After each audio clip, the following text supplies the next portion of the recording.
Bismillahirrahmanirrahim. Assalamu alaikum student. Today I will solve the question 11 of exercise 7A of D1 updated 7th edition.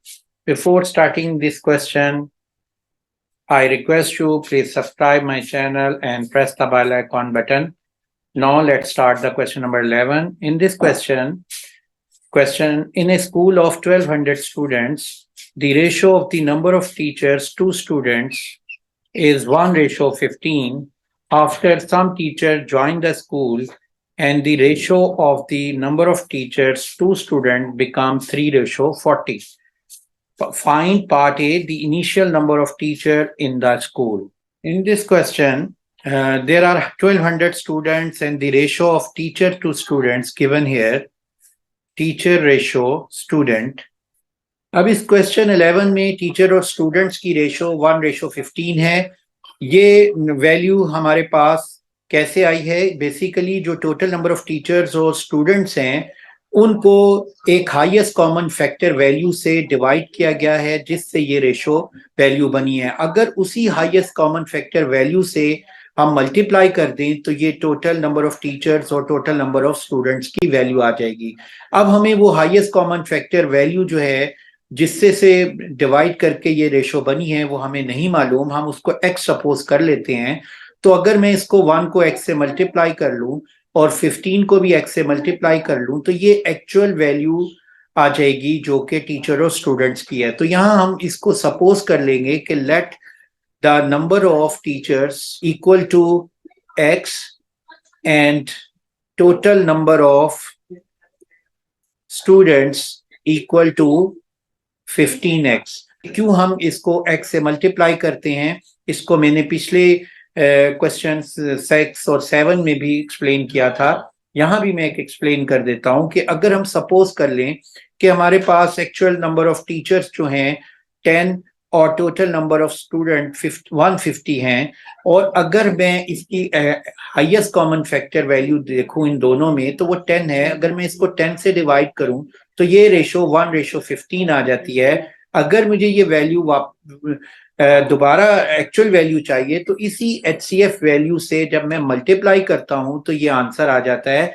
तो यहां भी हमने ये किया है कि वो HCF वैल्यू जो कि हमें नहीं मालूम, हमने उसको x सपोज कर लिया है। तो उसको जब मैं 1 को x से मल्टीप्लाई करूंगा तो 15 को x से करूंगा तो ये हमारे पास actual supposed value number of teachers की और नंबर ऑफ स्टूडेंट्स की आ जाती है। अब हम क्या करते हैं कि टोटल नंबर ऑफ स्टूडेंट्स हमारे पास एक्सप्रेशन में आ गए हैं 15x और एक्चुअल स्टूडेंट्स कितने दिए हुए हैं 1200। 15x इक्वल टू 1200 ले लेते हैं। उससे क्या होगा कि x की वैल्यू फाइंड हो जाएगी और x से हम टीचर्स की वैल्यू को फाइंड कर सकते हैं।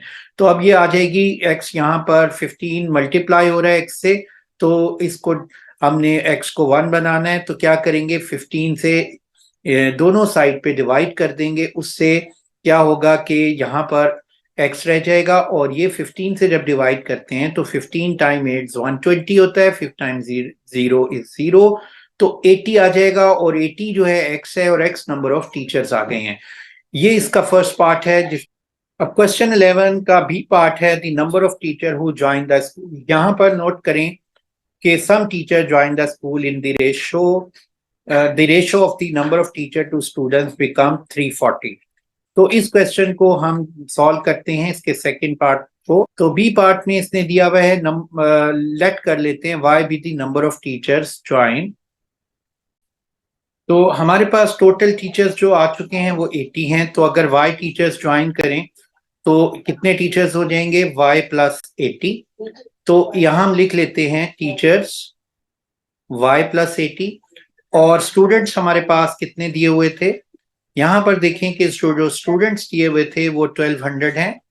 तो ये 1200 स्टूडेंट है, इनकी रेशो ये बन रही है y प्लस 80 रेशो 1200। और ये रेशो किसके इक्वल है, जब हम इसको सिंप्लीफाई करते हैं तो न्यू रेशो 3:40 आती है। तो हम यहाँ लिख लेते हैं टीचर्स रेशो स्टूडेंट्स। अब हम इसको सिंप्लीफाई करने के लिए लेफ्ट साइड को भी फ्रैक्शन में लिख लेंगे, y plus 80 over 1200 equal to 3/40। तो ये मेरे पास वैल्यू आ जाएगी y plus 80 equal to 3/40 multiply by 1200। ये 1200 हमने लेफ्ट से राइट साइड पे ले गए हैं। कैसे लेके गए हैं? अगर हम दोनों साइड्स पे 1200 से मल्टीप्लाई करें, लेफ्ट पे भी और राइट पे भी, तो ये 1200 कैंसिल हो जाएगा और ये हमारे पास वैल्यू आ गई है। अब 40 टाइम्स 3 जो होता है 120 होता है और 40 टाइम्स 0 इज 0। तो ये मेरे पास वैल्यू आ गई है 3 मल्टीप्लाई 30 इज 90। तो y प्लस 80 इक्वल टू 90। तो y इक्वल टू 90 माइनस 80। तो ये 10 वैल्यू आ गई है। ये 10 नंबर ऑफ टीचर्स हैं जो कि जिन्होंने न्यू ज्वाइनिंग दी है और ये हमारा आंसर है। क्वेश्चन नंबर 12, एहसन, फरहान, माज invested 4,27,000, 6,71,000 and 3,05,000 in a property. They agreed to share the profit in the ratio of their investment. After a few years, they sold the property in Pak rupees 18,97,500. Find the amount of profit. यहाँ पर सबसे पहले हम total investment निकाल लेते हैं। एहसन की है 427, फरहान की है 671 और मास की है 305,000। इसको हम प्लस कर लेते हैं तो ये हमारे पास आ जाएगी वैल्यूज 14,03,000। ये इसका टोटल इन्वेस्टमेंट आ गई है। और इसने जो प्रॉपर्टी सेल की है उसकी वैल्यू है सेल प्रॉपर्टी, वो हमारे पास अमाउंट आ रही है 18,97,500। अब हम इनका प्रॉफिट फाइंड करना चाहते हैं तो प्रॉफिट हम कैसे फाइंड करेंगे? Sale minus investment. तो इन दोनों का जो डिफरेंस होगा वो हमारे पास इसका प्रॉफिट आ जाएगा। तो सेल अमाउंट हमारे पास क्या है? 1,89,7,500 माइनस 1, इन्वेस्टमेंट है 1,403,000। अब हम इसका डिफरेंस ले लेते हैं तो ये अमाउंट आ रही है 4,94,500। डिफरेंस लेने के बाद हम देखेंगे कि इनको हर एक को कितना शेयर जो है प्रॉफिट का मिलेगा। तो सबसे पहले हम यहाँ पर लिख लेते हैं इनकी रेशोज, इनकी वैल्यूज और उनकी रेशो। हम सिंप्लीफाई रेशो वैल्यू निकाल लेते हैं। एहसन, फरहान, मास। अब आप इसकी रेशो लिख लें तो ये है 4,27,000, यहाँ पर 6,71,000, मास की 3,05,000। अब इसको सिंप्लीफाई करते हैं तो इसको 1000 से डिवाइड करें तो ये वैल्यू आ जाएगी 427 रेशो 671 रेशो 305। अब आप नोट करें कि ये वैल्यूज जो हैं इसको अगर आप डिवाइड चेक करें, ये 3 पे, 5 पे, 7 पे प्राइम नंबर से हम चेक करते हैं डिविजिबल नहीं है। ये डिविजिबल है 61 पे। 61 टाइम्स 7 इज 427 होता है। 61 time 1 is 61, 6 carry, 61 time 1 is 61, 11 आ जाएगा। इसी तरह 61 टाइम 5 305 है। तो हमारे पास ये रेशो आ गई है। अब हम इसकी सम ऑफ रेशोज ले लेते हैं तो सम ऑफ रेशोज कितनी आ रही है? वो हमारे पास वैल्यू आ रही है 7 + 11 + 5। तो ये टोटल वैल्यू हमारे पास आ जाती है 23। एहसन को जो शेयर मिल रहा है वो कितना मिल रहा है? 7 मिल रहा है आउट ऑफ 23। तो एहसन का शेयर हमने फाइंड करना है किसके अगेंस्ट? इसके टोटल प्रॉफिट के अगेंस्ट। तो जो टोटल प्रॉफिट हुआ था वो 4,95,500 था। तो 23 के अगेंस्ट 7 है तो 4,94,500 के अगेंस्ट मल्टीप्लाई बाय 4,94,500 हम फाइंड कर लेंगे। इसका एक फॉर्मूला होता है कि किसी का भी शेयर अगर आपने फाइंड करना है, ए शेयर फाइंड करना चाहते हैं तो आप क्या करोगे कि given ratio of a, given ratio divided by sum of ratio multiply total value. जो क्वांटिटी जो शेयर दिया हुआ है या टोटल शेयर। तो यहां भी हमने ये किया, गिवन रेशो 7 है और इसकी टोटल रेशो 23 बनी और टोटल शेयर 4,94,500 था, उससे मल्टीप्लाई कर लिया है।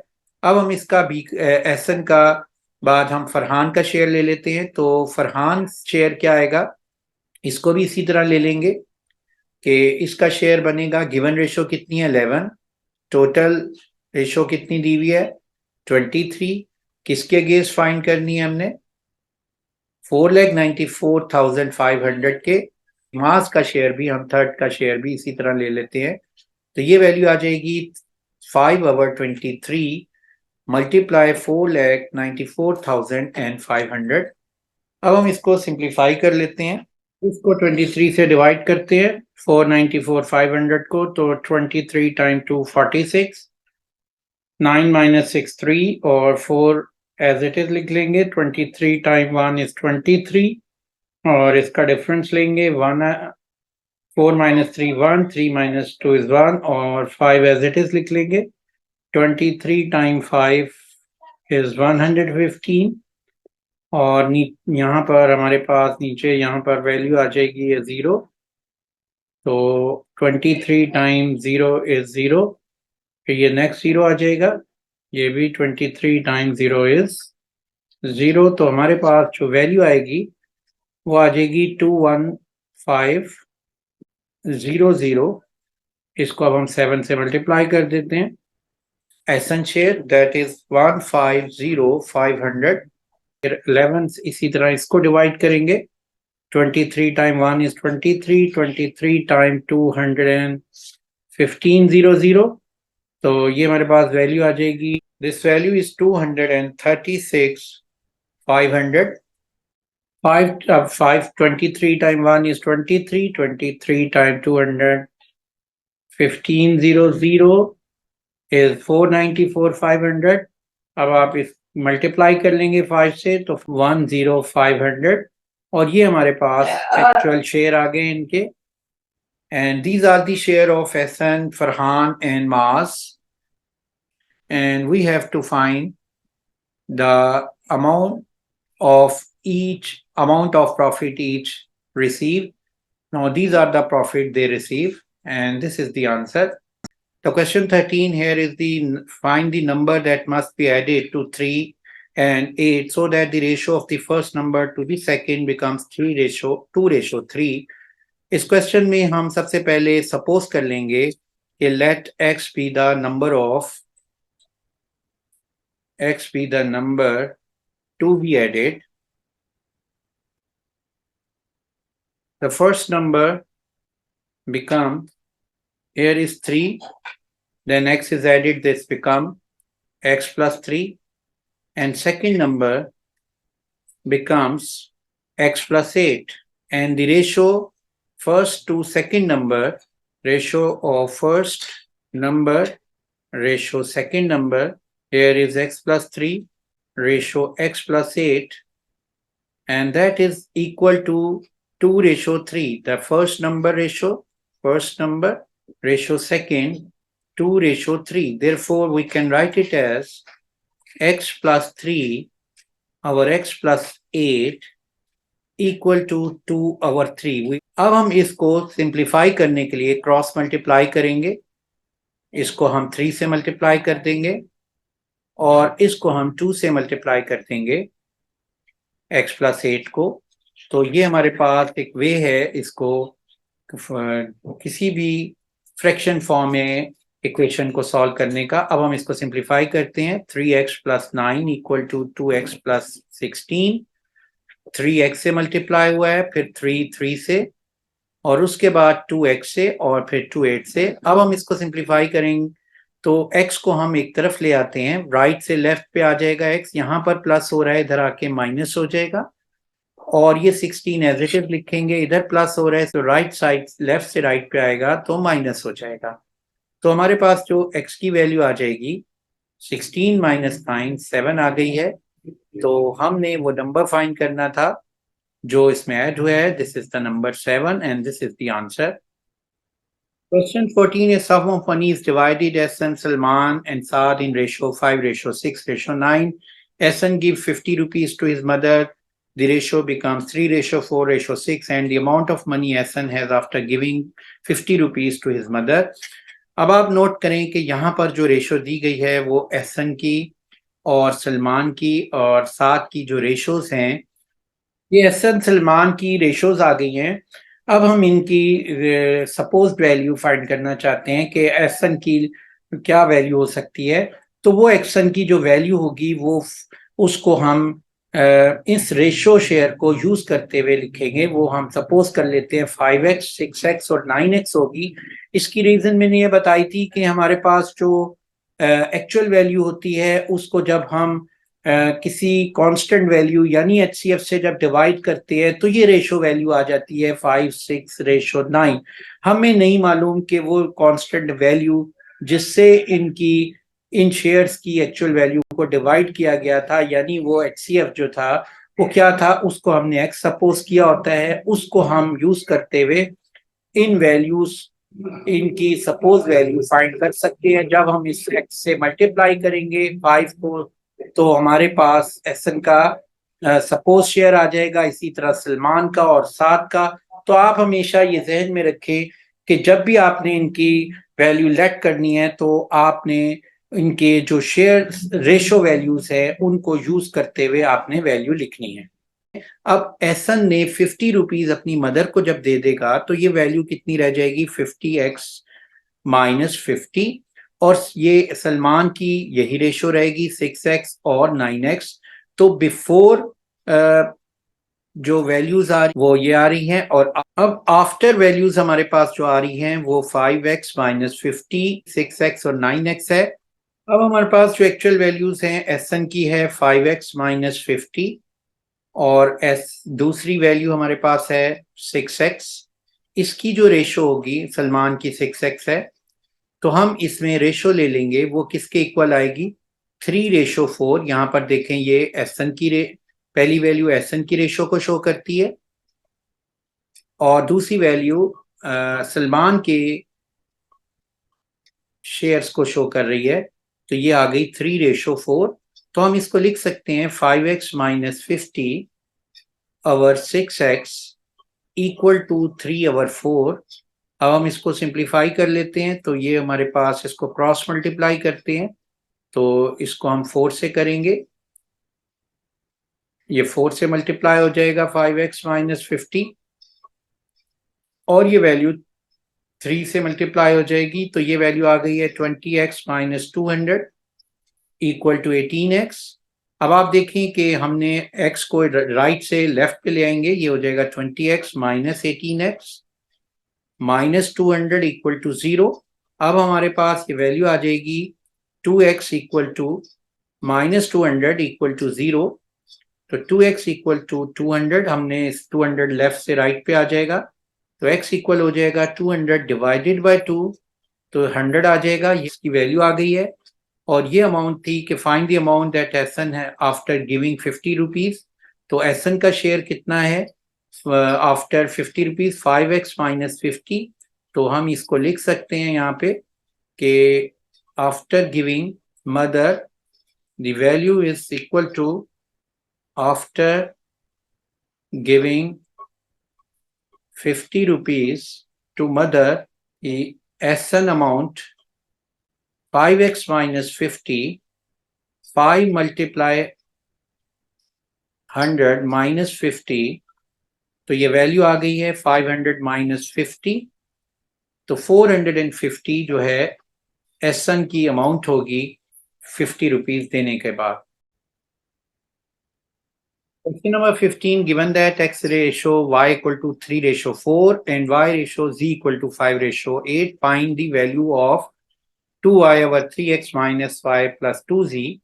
यहाँ पर नोट करें कि यहाँ x रेशो y हमारे पास दी हुई है 3:4 और हम इसको यूं लिख सकते हैं x over y equal to 3/4 और x की वैल्यू हमारे पास आ जाएगी 3/4y।